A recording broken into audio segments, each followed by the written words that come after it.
रहते थे। बचपन से ही उन दोनों की हमेशा झगड़ने की आदत थी। इस वजह से बड़े होने पर वो दोनों भाई साथ में नहीं रहते थे। दोनों के घर अलग थे। एक भाई कृष्णालाल बहुत अमीर था और दूसरा भाई हरियालाल बहुत ही गरीब था। कृष्णालाल के घर में सब अच्छे अच्छे कपड़े पहनते, हर रोज अच्छे से अच्छा खाना खाते और हर त्योहार धूमधाम से मनाते। उधर हरियालाल के घर में एकदम उल्टा था। उसके पास अच्छी नौकरी नहीं थी, इसलिए घर में कभी पैसे नहीं रहते थे। पैसों की तंगी होने की वजह से उसके घर में पहनने के लिए ना ढंग के कपड़े थे, ना खाना खाने के लिए पेट भर खाना। कृष्णालाल बहुत ऐशो आराम की जिंदगी गुजार रहा था, वहीं हरियालाल बहुत कठिनाई भरी जिंदगी। हरियालाल अपने परिवार की बुरी हालत देख नहीं सकता था। एक दिन उसने अपने भाई कृष्णालाल से मदद मांगने की ठान ली और वो कृष्णालाल के पास गया और बोला, कृष्णा भाई कैसे हो, क्या हाल है तुम्हारा? ठीक हूँ, मगर तुम यहाँ क्यों आए हो? आज तुम्हें मेरी याद कैसे आ गई जो तुम मेरा हाल पूछने आ गए हो? मैं बहुत मुसीबत में हूँ भाई, मुझे तुम्हारी मदद चाहिए। मुझे कुछ पैसे उधार चाहिए। मेरे बीवी बच्चे भूखे हैं। मैं जल्द ही तुम्हारे पैसे लौटा दूंगा भाई। मैं जानता था हर बार की तरह तुम आज भी कुछ ना कुछ मांगने ही आए होगे। तुम्हारे बीवी बच्चों की मैं क्यों फिक्र करूं? चले जाओ यहाँ से, मैं तुम्हें एक फूटी कौड़ी भी नहीं दूंगा। कृष्णालाल ने अपने भाई हरियालाल को घर से निकाल दिया। अपने भाई की कठोर बातों से दुखी होकर हरियालाल वापस अपने घर की ओर जाने लगा। रास्ते में उसने देखा कि एक बहुत बूढ़ा आदमी लकड़ियों का एक बड़ा गट्ठा उठाने की कोशिश कर रहा है, मगर उसे उठाया नहीं जा रहा था। हरियालाल एक अच्छा आदमी था, वो हमेशा लोगों की मदद करता था। उससे वो देखा नहीं गया कि इतना बूढ़ा आदमी अकेला ही इतना वजन उठा रहा है। हरिया ने उस बूढ़े आदमी की मदद करने का सोचा। अरे काका रुकिए, मैं आपकी मदद कर देता हूँ। धन्यवाद बेटा, मुझसे ये भारी वजन उठाया ही नहीं जा रहा था। अच्छा हुआ तुम आ गए, लेकिन तुम इतने परेशान क्यों दिख रहे हो? नहीं नहीं काका, कुछ नहीं हुआ। देखो बेटा, तुम मुझे अपनी परेशानी बता सकते हो, शायद मैं तुम्हारी कुछ मदद कर सकूं। बोलो बेटा, क्या बात है? चुप क्यों हो बेटा? बताओ बेटा। मैं बहुत गरीब हूँ काका, मेरा परिवार बहुत भूखा है और मैं कुछ भी नहीं कर पा रहा हूँ। ना मैं पैसे कमा पा रहा हूँ, ना मैं अपने परिवार को खाना खिला पा रहा हूँ। मुझे कुछ समझ में नहीं आ रहा कि मैं अपने परिवार को कहाँ से खाना ला के दूँ। अच्छा ये बात है, तुम ये लकड़ियों का गट्ठर मेरे घर तक पहुँचाने में मेरी मदद करो तो मैं भी तुम्हारी परेशानी दूर कर सकता हूँ। क्या सच में? चलिए मैं आपकी मदद करूँगा। हरियालाल ने वो बड़ा लकड़ियों का गट्ठा उस बूढ़े आदमी के घर पहुँचा दिया। धन्यवाद बेटा, ऊपर वाला तुम्हारी सारी परेशानियां दूर करे। फिर वो बूढ़ा आदमी अपने घर के अंदर गया और एक मीठी रोटी लाया और हरिया को दे दी। इस रोटी को लेकर तुम जंगल में जाओ। काफी दूर जाने पर तुम्हें 3 बड़े पेड़ नजर आएंगे। उन पेड़ों के पीछे एक छोटी सी झोंपड़ी होगी।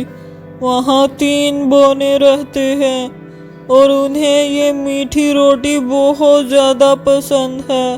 तुम उन्हें ये मीठी रोटी देकर बदले में तुम उनसे पैसे नहीं लेना, बल्कि पत्थर की चक्की मांगना। हरियालाल ने उस बूढ़े आदमी की सारी बातें ध्यान से सुनी और वो मीठी रोटी लेकर तुरंत जंगल की ओर निकल पड़ा। बहुत दूर तक चलने के बाद उसे वो बड़े बड़े पेड़ दिखाई दिए जो उस बूढ़े आदमी ने बताए थे। उन पेड़ों के फल बहुत मीठे और ताज़े लग रहे थे कि हरियालाल का मन किया वो कुछ देर रुककर वहाँ वो फल खाए, क्योंकि उसे बहुत भूख लगी थी। मगर वो उस झोंपड़ी के पास जाने में देर नहीं करना चाहता था। हरियालाल ने उन फलों को नज़रअंदाज किया और आगे बढ़ता रहा। थोड़ा आगे बढ़ने पर उसे एक छोटी सी झोंपड़ी दिखाई दी। वो झोंपड़ी देखकर हरियालाल बहुत खुश हुआ और फुर्ती के साथ ज़्यादा तेज़ी से आगे बढ़ने लगा। हरिया झोंपड़ी के अंदर गया और उसने देखा वहाँ 3 बौने थे। बूढ़े आदमी की सारी बातें सच थी। वो पहले से ही मन में उस बूढ़े आदमी को धन्यवाद करने लगा। हरियालाल ने पहले कभी बौने नहीं देखे थे।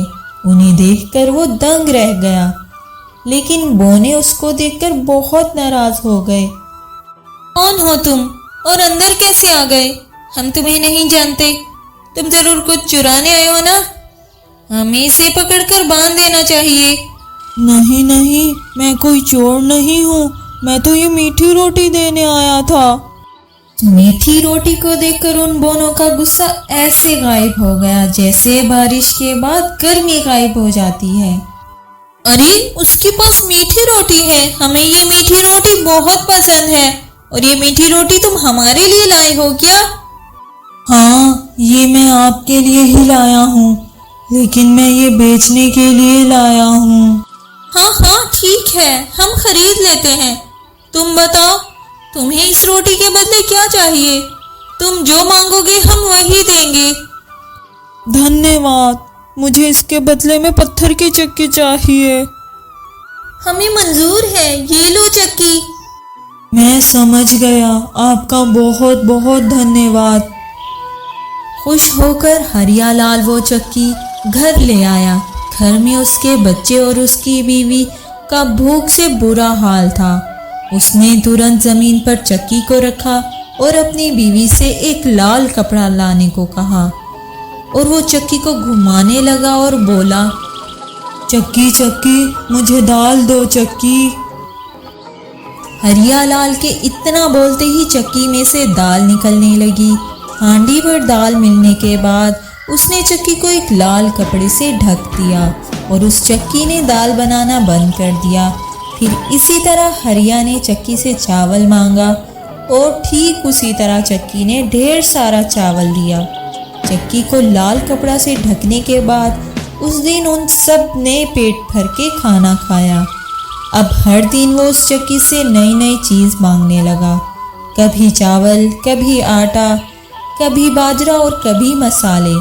चक्की उसे हर वो चीज़ देती गई जो वो मांगता गया। चक्की से मिली सारी चीज़ों को वो बाजार में बेचने लगा। कुछ ही दिनों में हरिया ने बहुत सारे पैसे कमा लिए। उसने अपने लिए एक बड़ा आलीशान घर बनवा लिया। अब उसके परिवार के पास सब कुछ था, खाने के लिए पेट भर खाना, पहनने के लिए अच्छे कपड़े। अब वो बहुत खुश थे, मगर उनकी ये खुशी एक इंसान से देखी नहीं जा रही थी। कृष्णालाल को उनकी खुशहाली देखकर जलन होने लगी। अरे, कुछ दिन पहले तो ये मेरे पास पैसे उधार मांगने आया था, अब इतनी जल्दी ये इतना अमीर कैसे हो गया कि इसने अपना एक घर भी ले लिया। इसका पता तो लगाना ही पड़ेगा, जरूर कोई चक्कर है। ऐसा सोच के एक दिन वो अपने भाई हरियालाल के घर में चुपके से घुस गया और थोड़ी ही देर में उसे चक्की के बारे में पता चल गया। अगले ही दिन उसने उस जादुई चक्की को चुरा लिया और अपने परिवार को साथ लेकर उस गांव को छोड़ने की ठान ली। चक्की लेकर वो गांव से निकल पड़ा। वहां पास ही एक सागर था जो उसे पार करना था। वो सब ही नाव में बैठे और सागर पार करने लगे। कृष्णालाल को इतनी लालच थी कि उससे रहा ना गया, और ये देखने के लिए कि ये चक्की कोई आम चक्की नहीं, बीच रास्ते में ही उसने उस चक्की को चलाना शुरू कर दिया और अपनी इच्छा प्रकट की। बस फिर क्या था, चक्की ने नमक निकालना शुरू कर दिया। चक्की, और चक्की, चक्की से मुझे नमक नमक दो, निकलता चक्की। रहा निकलता रहा और नाव बहुत भारी हो गई। अपनी लालच के चक्कर में कृष्णालाल ने उस चक्की को बंद करने का तरीका देखा ही नहीं था। अब वो चक्की घूमती रही और चक्की से नमक निकलता गया और कृष्णालाल और उसका परिवार उस सागर में डूब गए। फिर भी चक्की से नमक निकलना बंद नहीं हुआ, इसलिए तो आज भी उस चक्की में से नमक निकल रहा है। शायद इसीलिए सागर का पानी खारा हो गया है।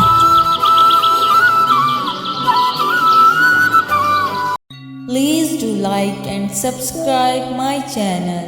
Take care. Allah Hafiz.